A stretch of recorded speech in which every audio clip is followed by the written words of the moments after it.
Now, up to 700 Palestinian children are arrested every year, and many are physically abused and denied access to their parents or a lawyer. Every 12 hours, a Palestinian child is arrested. In the last 6 years, 5,200 have been imprisoned by Israel. Their crimes, defiance against the state, they blame for their misery. As night follows day, everyone knows that if a military convoy enters a Palestinian village, the young men and boys will throw stones at it. They are provoked and encouraged to retaliate. Children as young as 8, full of anger.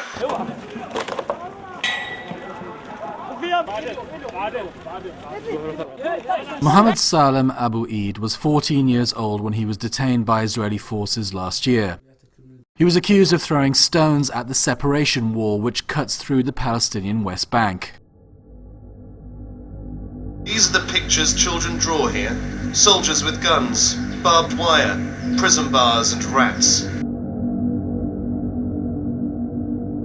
Today's report concludes that Israel's treatment of child prisoners breaches the Geneva Conventions and the UN Convention on the Rights of a Child.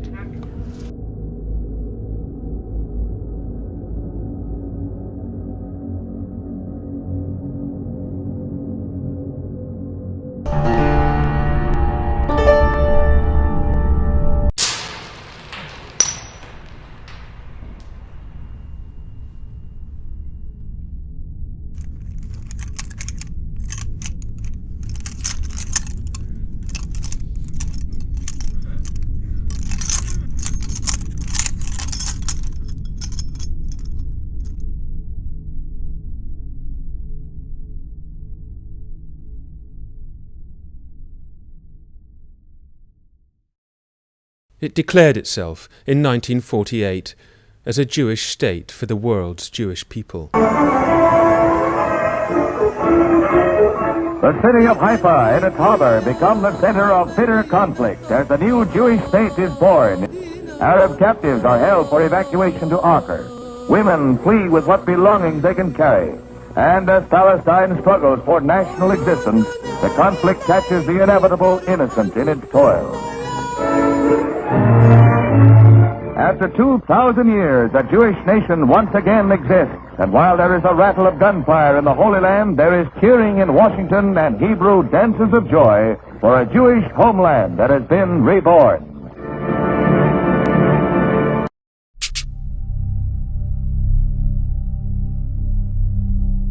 In line with Israel's vision for its Zionist state, hundreds of thousands of Palestinian Arabs were forced out of their villages and homes and never allowed back. But this created its own problems for Israel, with a vast number of resentful and dispossessed people now resident in the surrounding territories.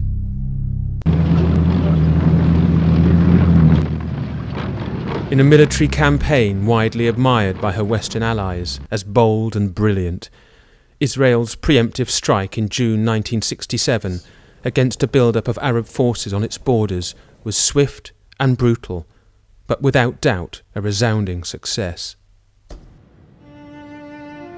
The Six-Day War left Israel with captured land amounting to many times its own size. But with that came the new challenge of controlling a largely hostile population, most of whom were Palestinians, and many of them uncompensated refugees. 45 years later, and this challenge of control remains unchanged. And for Zionists, the Palestinian problem is more acute than ever.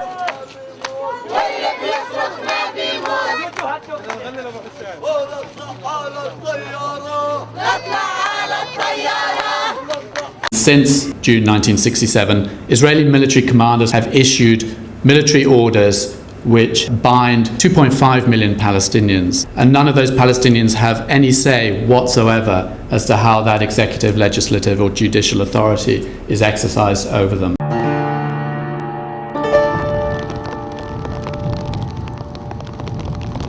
Armies are not designed to control civilians. If you're going to do military occupation, this is what it looks like. I need my my brother. He shot me. He shot me because I tell him I need my brother. According to the UN, since June 1967, they have prosecuted and imprisoned conservatively around 730,000 men, women and children. About 1 in 4 men in the West Bank have been through this military court system. Interestingly, the settlers are technically subject to Israeli military law, but no Israeli settler is ever prosecuted in the military courts. They're treated as anyone living in Tel Aviv.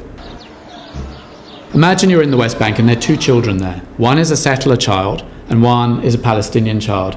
And those 2 children pick up stones and start throwing stones at each other, which happens. Let's see how the legal systems apply to those 2 children. Looking first at the settler child. Israel's civilian youth law will be applied to that child, not the military law. He cannot be arrested at night, except in extreme circumstances.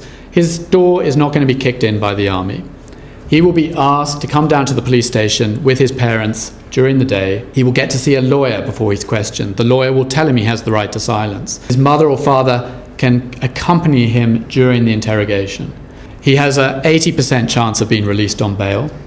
If he's convicted of an offence, he can only get a custodial sentence if he's 14 above, and then he's only got a 6.5% chance of getting a custodial sentence. Palestinian child, same territory, same offence, will be prosecuted under military law. He'll be arrested in the manner I described. He will not get to see a lawyer prior to interrogation, will not have a mother present or father present, will be denied bail, and will almost certainly go to prison. That is pure discrimination based on race, origin, religion, etc., which is illegal under the various conventions that Israel has signed up to.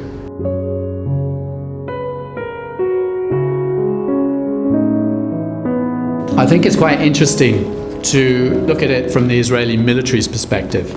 They're tasked with the mission of protecting, in the West Bank, over 300,000 Israeli civilians living there, to guarantee that no one's going to throw stones at someone going to and from work. The solution that's been devised, I think, one, is extremely effective. From a military perspective, it may be the only strategy that would actually work. And what it is basically collective punishment. However, it's not legal. You treat the whole village as a threat and crush the resistance, any sort of resistance, whether it's peaceful or otherwise. I served from November 2004 till 2007. Even people that were totally with the mission, no questions, they realized that there's this crazy gap between what they're doing inside the army, day in and day out, and what their family, friends, communities know about back home.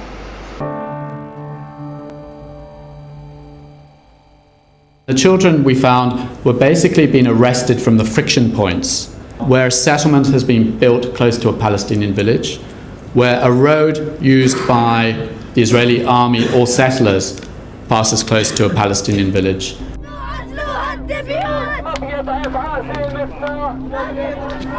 What's happening in the West Bank is that where there is a Friday protest or people are throwing stones a lot, you will find those are the villages that get night raids frequently. We started doing our actual service after almost a year, a couple of months of training. We started entering houses on a nightly basis and searching houses on a nightly basis, or going in to arrest people in the middle of the night. You realize that it's impossible to be moral in an immoral situation.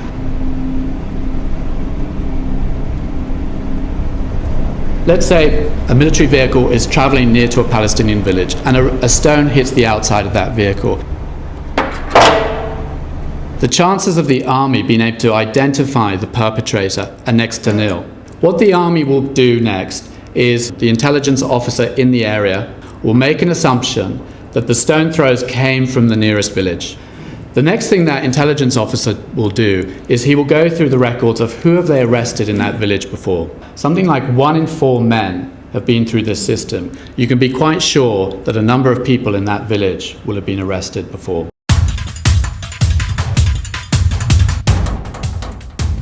2 or 3 nights later, 20 to 30 military vehicles will go into that village, usually between the hours of midnight and 5 o'clock in the morning. The intelligence is excellent. The army knows precisely where the people live, who they've come to arrest. The village of An Nabi Saleh, 17 kilometers north of Ramallah, in August was raided on 16 nights. The first thing the child knows about this is usually there's a lot of yelling and screaming outside. Someone will have a megaphone and will be either calling out in Hebrew or in Arabic, identifying that the Israeli army is outside.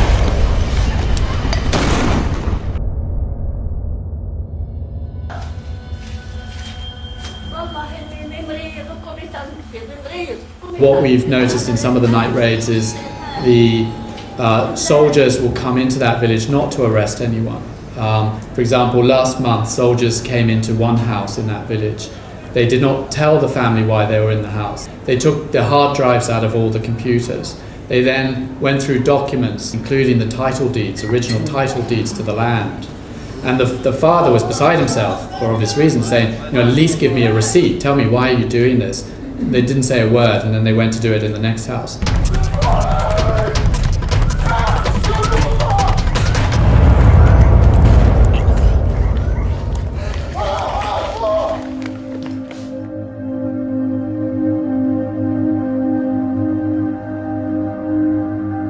Very rarely are the parents told why their child has been arrested or where their child has been taken to in the middle of the night.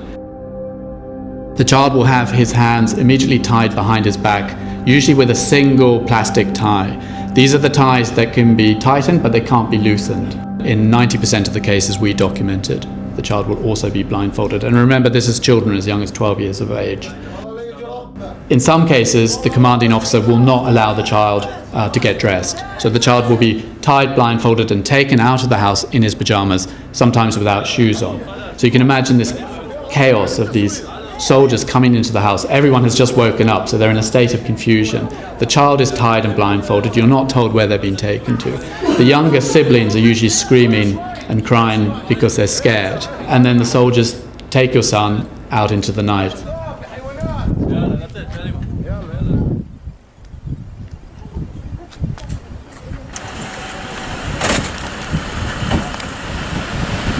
In 32% of the cases we documented, the children say they were placed on the metal floor of the military vehicle for transfer.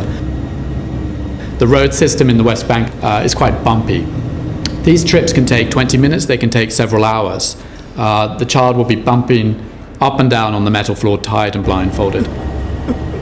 Most of the children report some form of abuse occurring in the back of the vehicle. From the soldiers' perspective, they would probably say at best it's horseplay. The children report that the soldiers often put their boots on the child. They'll be pushed from one soldier to the other soldier across the width of the vehicle.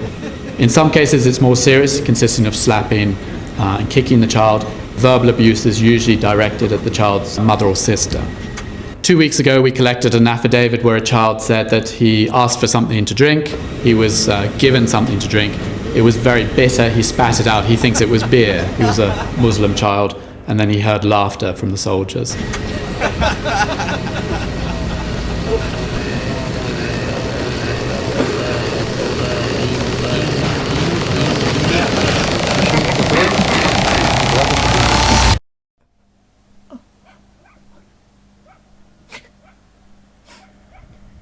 The children who are accused of throwing stones, they're handed over to the Israeli police inside the settlements for interrogation.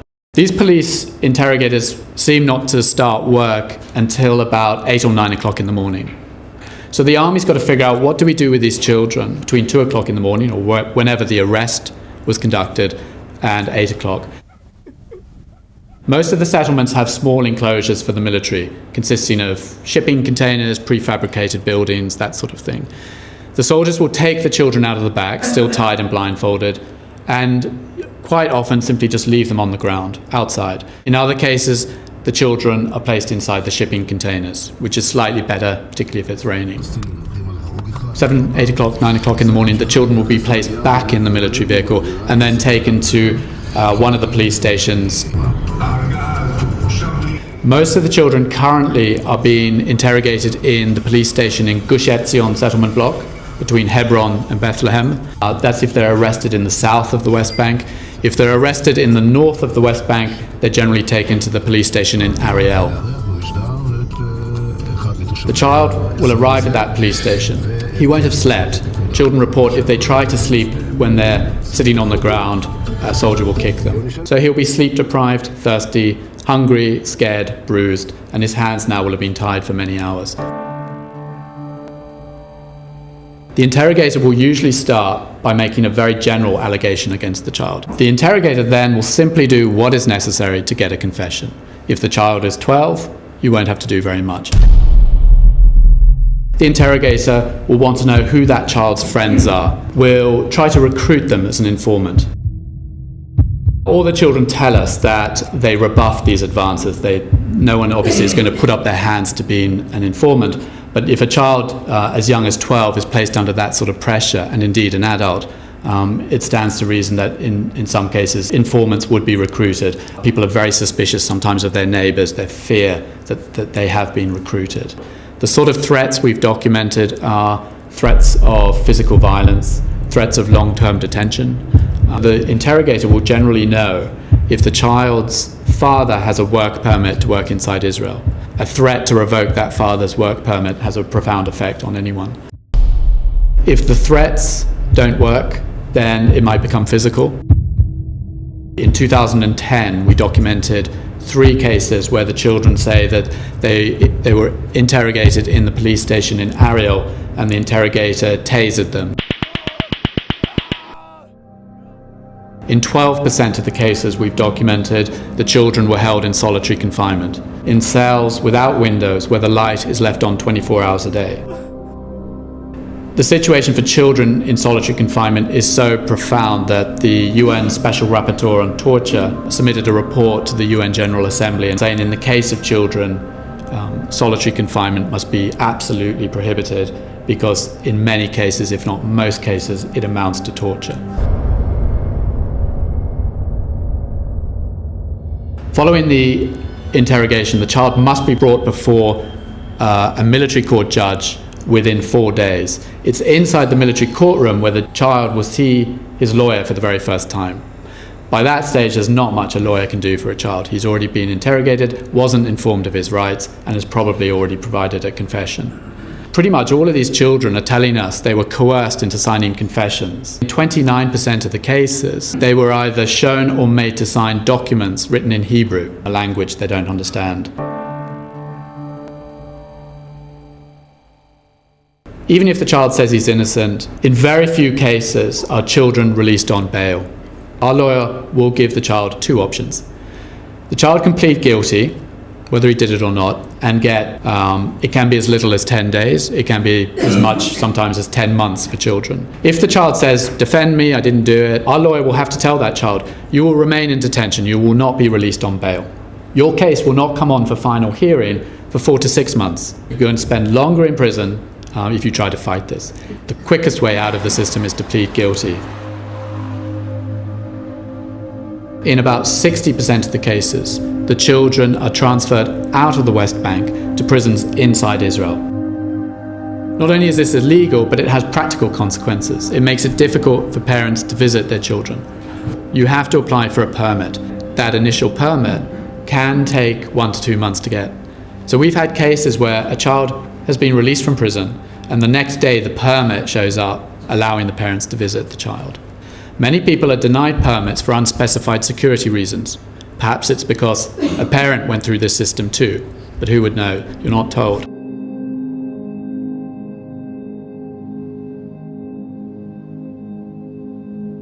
When we talk to the boys when they come out of the system, if you ask them, are they experiencing any problems, etc., they'll say no, they're fine, no ill effects whatsoever. You've resisted, you're a local hero. What the mothers tell you is that the boy has nightmares, that the boy wets his bed, that the boy's academic career has collapsed. Talking to psychiatrists about this issue, most confirm that most of these children come out with some form of post-traumatic stress disorder.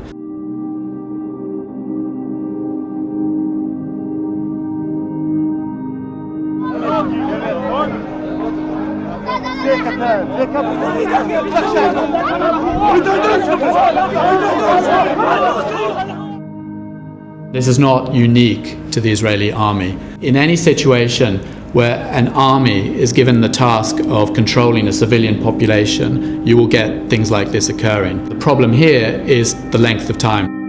This has been going on for 45 years, so the behavior becomes more entrenched, more institutionalized, to the point where I think people don't really see that what they're doing is wrong. I thought I could be that soldier standing in a checkpoint and smiling while cars passing by, or I could enter a house but walk around with candies in my pockets and conduct a moral occupation, right? Which took me a while, but I realized this is a contradiction in terms. These children have legal rights, and regardless of what the children are accused of, they should be entitled to the same rights and protections, we say, as Israeli children.